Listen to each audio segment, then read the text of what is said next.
Greetings, Earthlings, and welcome back to 7th Street. This thing does say that I am live, and weird. This screen looks a little. It looks a little fuzzy, don't it? Oh man. 1 second. 1 second. Does that make it better? No, not really. This is just sort of a shitty camera, huh? Well, anyways, I know that I've had some trouble with the camera before, so I'm trying a different device and it looks worse. So I don't really know what I'm gonna do here. Actually, I really should have just tested all of this before I used it, but we'll just make it work anyway. So thanks for bearing through it. I'll probably use my old device next time, or not do these live. That's sort of been like my big issue lately, and I don't really like using my phone because when you flip it, it just like it makes everything backwards. I don't I don't really know what to do for these live videos. But anyway, I hope you guys enjoyed the 31 days of Halloween. That was a lot of fun to do, and I got a lot of really cool subscribers through it. I'm not really prepared right now, so I don't really recall anybody's name. There's obviously I can't remember the screen names, but there's like the guy with the Grindhouse logo as his picture, and he always watches. Like I said, I can't really remember the screen names right now, but there were so many people that were really supportive of my 31 days of Halloween. I see that there is somebody tuning in right now, and I do want to say, just recap that this is sort of a new device that I'm using to go live. That's why the picture sucks. I really do need to figure out how to do these live videos in like good quality live videos. Hopefully, it's not lagging. Anyhow, it's been a while since I've done a Blu-ray update. Oh yeah, hey, yeah, 31 Days of Halloween was dope. Thank you. So doing a big Blu-ray update. It's been a while. Um, yeah, without further ado, let's just sort of jump into it. The first one here that I have is actually these exclusive Walmart releases. These Blu-ray Walmart releases, and some of them weren't that cool. I mean, I'm not gonna get. There's only one other one that I want to get. Um, and this one is Halloween 6, The Curse of Michael Myers, the one that completes the Pink Panther trilogy or the Thorn trilogy. Um, yeah, if you don't know what I'm referencing in the Pink Panther trilogy, just go look up a video and people will explain that to you with the titles. This one this is the unrated director's cut or producer's cut as they call it. Um, but it's like what an unrated director's cut is. It's got different scenes. The ending is a little bit weirder. It's kind of like it's like a lot more metaphysical, and there's no real showdown at the end. And I guess audiences didn't like it at the time, but I actually really enjoyed this revisiting this film. It's got Paul Rudd in it, like when he's super young. He's like 18 in this movie. But yeah, these Walmart exclusives have like the faux VHS thing to them. I just thought it was cool. There's also one for the movie Happy Birthday to Me that I'm just waiting for it to show up at Walmart. I keep checking for it. But those are pretty cool. I've seen that in like VHS forums, people are like making kind of a stink about them. And like, I don't know, making fun of them or whatever, but I think they're actually kind of cool. This one I actually just got yesterday, and I love the transfer on this. It's from Scream Factory, and it's the new Tales from the Hood release. And generally with these, I end up switching it out for I switch the new artwork for the old artwork. But in this one, this is one of the few ones that I prefer the new artwork on there. I think it's really good. I want to do a video on Tales from the Hood. It's sort of had a resurgence lately, and the sequel came out, which isn't very good, but I'm glad they're doing it. This is actually for people that don't know, because I feel like even fans of this movie don't really know that it's executively produced. Yeah, I think I said that right. By Spike Lee, and these are really good. I hadn't seen this for a while. I remember watching it on the Sci-Fi Channel a lot, and when I was really really young, they used to play this one, and I always really liked it.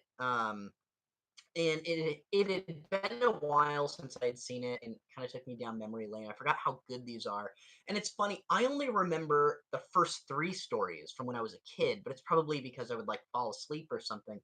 I had totally forgot that there was a fourth segment in this, and didn't really remember it at all. And it's really really good. It's like it's not as cheesy, kind of campy as the other stories in it.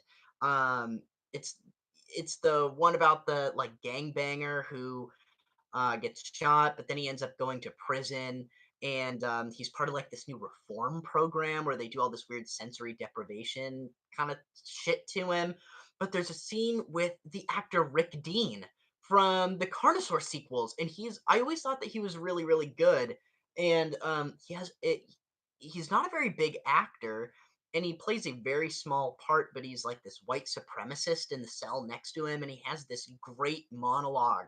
It's just like it's fantastic. I forgot that there was even a fourth segment to this, and I was really pleasantly surprised. There are cool features on this. If anyone's a fan of Tales from the Hood, I'm sure that they probably already went out and bought this. It took me a little while to get it. God, this camera fucking sucks.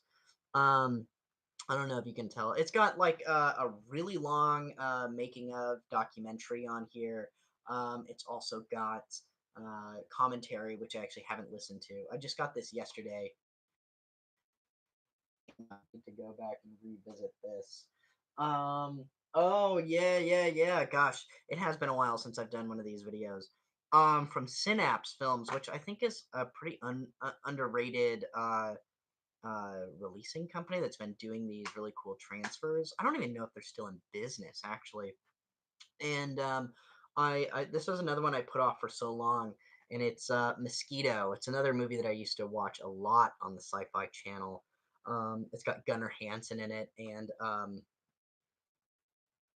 Iggy Pop, the guitarist from the Stooges, is in this. I forget his name.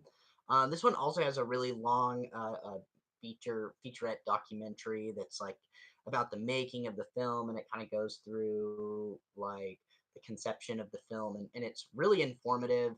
The transfer on this, I think this is like a 2K transfer of the original negative. It looks really, really good. But the movie I always thought looked pretty good. I think it was made in like the mid 90s. Yeah, 95. So, it's not like, it's not like some of these other films that all the prints that you usually see are total garbage. It's like it's always been a pretty good looking film. And it's funny, there's even a disclaimer on this that says, "Oh, we cleaned up this movie as best as we could. If you notice that some of the shots are out of focus, that has to do with the original production." Like it's so funny. It's like it kind of like kills a little bit of the momentum of the film too. It's like, oh yeah, these filmmakers weren't very good, were they? This one I just got on a whim because it was like a couple of bucks on Amazon, and it stars Red Brown from Space Mutiny, for Mystery Science Theater fans out there. And it's also, isn't this Antonio Magritte? Yes, it is. It's a an Italian kind of sci-fi fantasy film, or The Hunter from the Future. I had never seen this movie, and really didn't know anything about it other than that cover. I know I had seen it around for years. Um, it's cool. I wasn't expecting like dinosaurs in this, and there are some really cool like full scale dinosaur props in this movie that I actually thought was pretty cool. This one is actually maybe worth a reference. This film. Um, it's a really just interesting film, and it's totally like the the classic Italian kind of drive-in film where they're ripping off things that were popular at the time. Like it's like Antonio McGreedy was like, oh, Conan the Barbarian and Star Wars is really big right now, so let's combine the two. And it actually sort of works. The Blu-ray looks nice. It looks nice on my TV. Like I said, I'd never seen the movie before, so um, yeah. I mean, so I don't really know if it's like great compared to like the DVD transfer or VHS transfer, or if it's pretty mediocre. It is put out by Mill Creek, which is like a cheaper company, but you know what? I actually really appreciate Mill Creek, and I really appreciate like some of the work that they're putting in on some of their Blu-ray releases. I believe that they did all the Gamera movies restored, which I have over there. Um, I do think that they're doing really good work and like putting out stuff that's like affordable. So and I really enjoyed that Blu-ray. I've actually watched the movie twice now. And it looks just great. So yeah, don't shit on Mill Creek. They're a pretty cool company. When I was talking about movies that you're used to seeing a horrible print of, and you get it on Blu-ray, and it like really kind of changes the game. And this is an example of one that really needed a Blu-ray release, and that is like the quintessential drive-in film, I Drink Your Blood, put out by Grindhouse Releasing.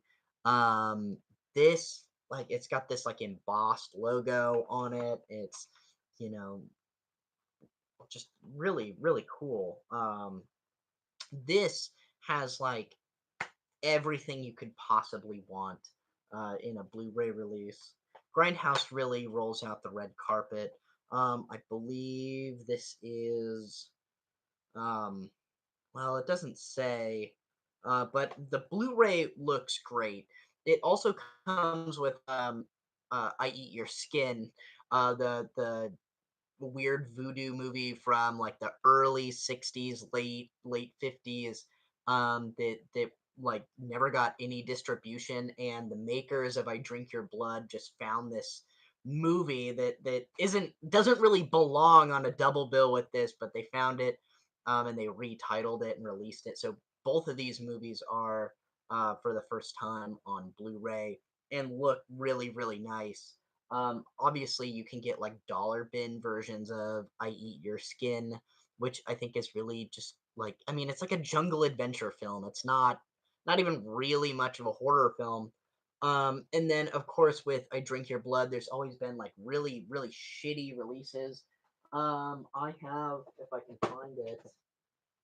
I'm always kind of used to the Something Weird release. I know this is a VHS tape, but Something Weird Video also did a DVD transfer, and I'm really glad that Grindhouse kept the kind of original cover, like the VHS cover.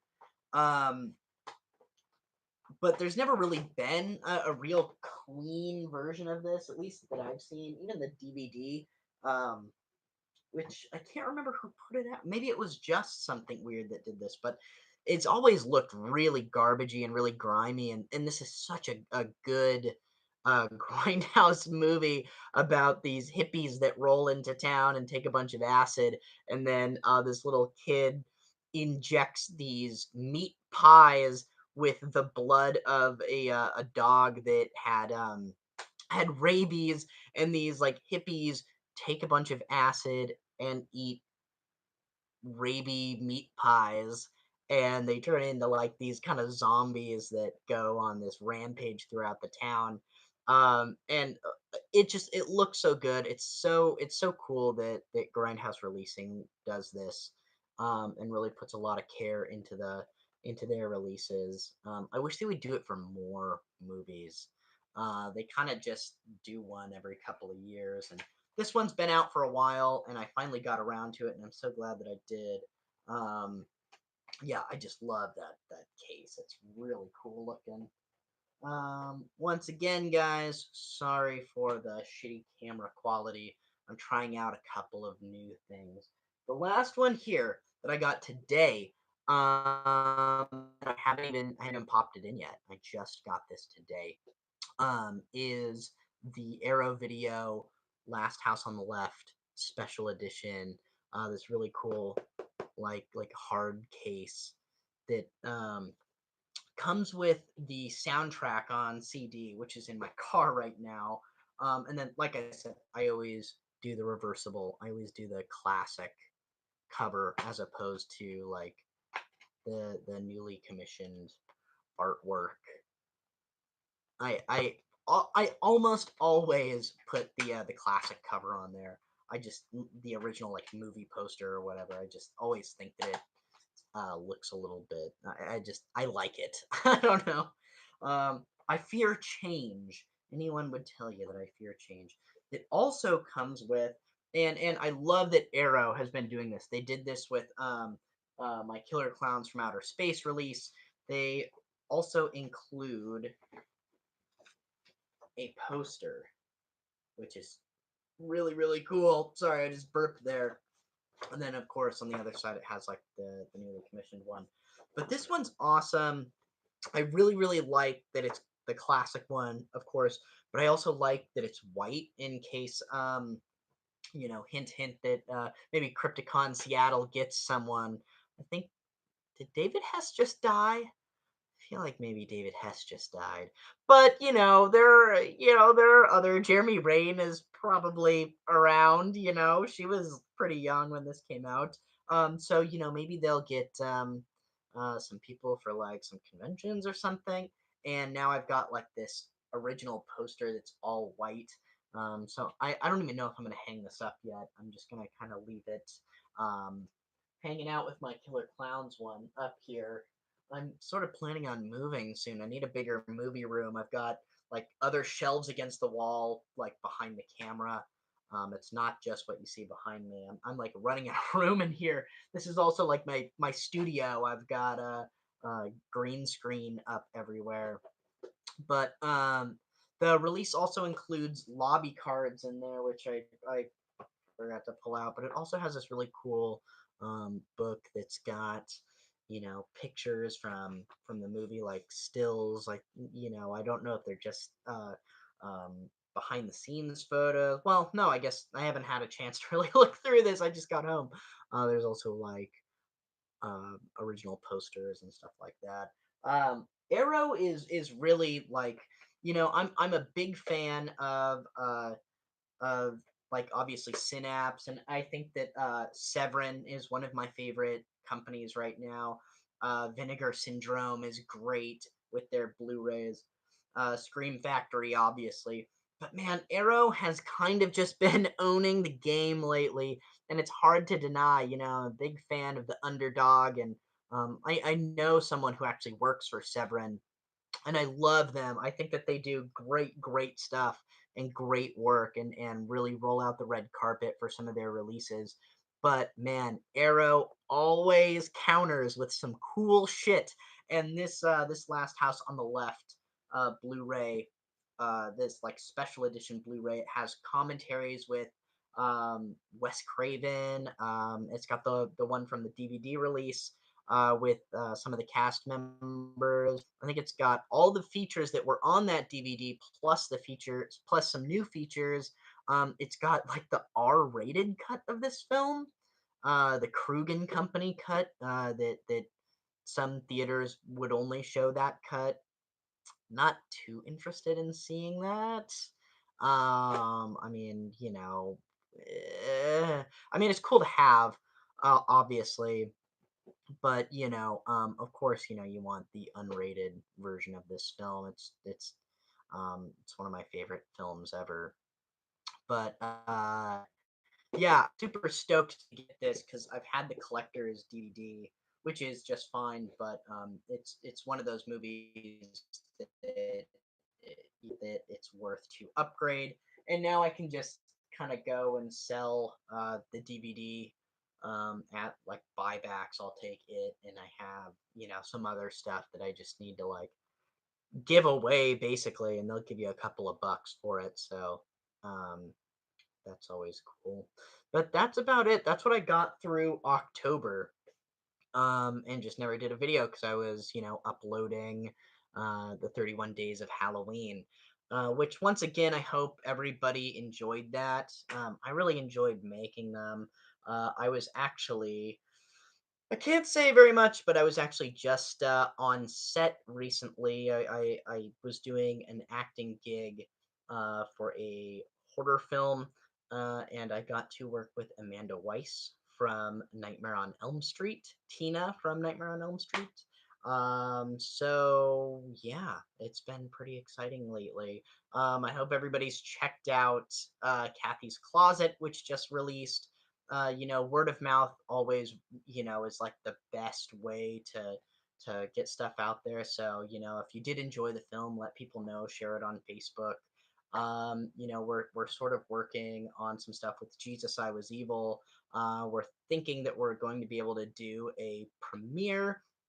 I can't really say where, but it looks like we will be doing a big premiere at a pretty big event down the road, and kind of talking to a couple of different distribution companies about possibly releasing the film.